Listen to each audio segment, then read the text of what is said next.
भक्तजनों जय माता दी। पौष मास कृष्ण पक्ष सफला एकादशी व्रत कथा। युधिष्ठिर ने पूछा, स्वामिन, पौष मास के कृष्ण पक्ष में जो एकादशी होती है उसका क्या नाम है, उसकी क्या विधि है तथा उसमें किस देवता की पूजा की जाती है, यह बताइए। भगवान श्री कृष्ण ने कहा, राजेंद्र, बड़ी बड़ी दक्षिणा वाले यज्ञों से भी मुझे उतना संतोष नहीं होता जितना एकादशी व्रत के अनुष्ठान से होता है। पौष मास के कृष्ण पक्ष में सफला नाम की एकादशी होती है। उस दिन विधि पूर्वक भगवान नारायण की पूजा करनी चाहिए। जैसे नागों में शेषनाग, पक्षियों में गरुण तथा देवताओं में श्री विष्णु श्रेष्ठ हैं, उसी प्रकार संपूर्ण व्रतों में एकादशी तिथि श्रेष्ठ है।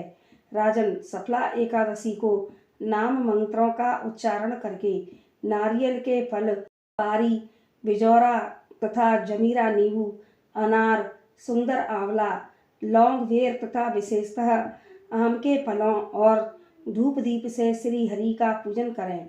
सफला एकादशी को विशेष रूप से दीपदान करने का विधान है। रात को वैष्णव पुरुषों के साथ जागरण करना चाहिए। जागरण करने वाले को जिस फल की प्राप्ति होती है वह हजारों तपस्या करने से भी नहीं मिलता।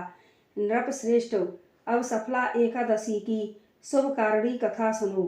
चंपावती नाम से विख्यात एक पुरी है जो कभी राजा माहिष्मत की राजधानी थी। राजर्षि माहिष्मत के 5 पुत्र थे।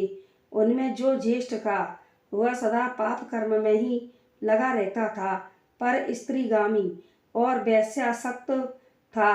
उसने पिता के धन को पाप कर्म में ही खर्च कर दिया था। वह सदा दुराचार परायण तथा वैष्णवों और देवताओं की निंदा किया करता था। अपने पुत्र को ऐसा पापाचारी देखकर राजा माहिष्मत ने राजकुमारों में उसका नाम लुम्बक रख दिया। फिर पिता और भाइयों से मिलकर उसे राज्य से बाहर निकाल दिया। लुम्बक गहन वन में चला गया। वहीं रहकर उसने प्रायः समूचे नगर का धन लूट लिया। एक दिन जब वह रात में चोरी करने के लिए नगर में आया तो सिपाहियों ने उसे पकड़ लिया, किंतु जब उसने अपने को राजा माहिष्मत का पुत्र बतलाया तो सिपाहियों ने उसे छोड़ दिया। फिर वह वन में लौट आया और मांस तथा वृक्षों के फल खाकर जीवन निर्वाह करने लगा। उस दुष्ट का विश्राम स्थान पीपल वृक्ष के निकट था। वह पीपल का वृक्ष बहुत वर्षों पुराना था। उस वन में वह वृक्ष एक महान देवता माना जाता था। पाप बुद्धि लुम्बक वहीं निवास करता था। एक दिन किसी संचित पुण्य के प्रभाव से उसके द्वारा एकादशी के व्रत का पालन हो गया। पौष मास में कृष्ण पक्ष की दशमी के दिन पापिष्ठी लुम्बक ने वृक्षों के फल खाए और वस्त्रहीन होने के कारण रात भर जाड़े का कष्ट भोगा। उस समय ना तो उसे नींद आई और ना आराम ही मिला। वह निष्प्राण सा हो रहा था। सूर्योदय होने पर भी उसको होश नहीं आया। सफला एकादशी के दिन भी लुम्बक बेहोश पड़ा रहा। दोपहर होने पर उसे चेतना प्राप्त हुई।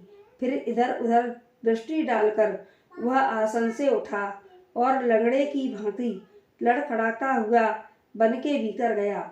वह भूख से दुर्बल और पीड़ित हो रहा था। राजन, लुम्बक बहुत से फल लेकर जब तक विश्राम स्थल पर लौटा तब तक सूर्यदेव अस्त हो गए। तब उसने उस पीपल वृक्ष की जड़ में बहुत से फल निवेदन करते हुए कहा, इन फलों से लक्ष्मीपति भगवान विष्णु संतुष्ट हों। यों कहकर लुम्बक ने रात भर नींद नहीं ली। इस प्रकार अनायास ही उसने इस व्रत का पालन कर लिया। उस समय सहसा आकाशवाणी हुई, राजकुमार, तुम सफला एकादशी के प्रसाद से राज्य और पुत्र प्राप्त करोगे।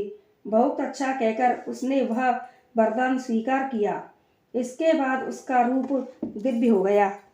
तब से उसकी बुद्धि भगवान विष्णु के भजन में लग गई।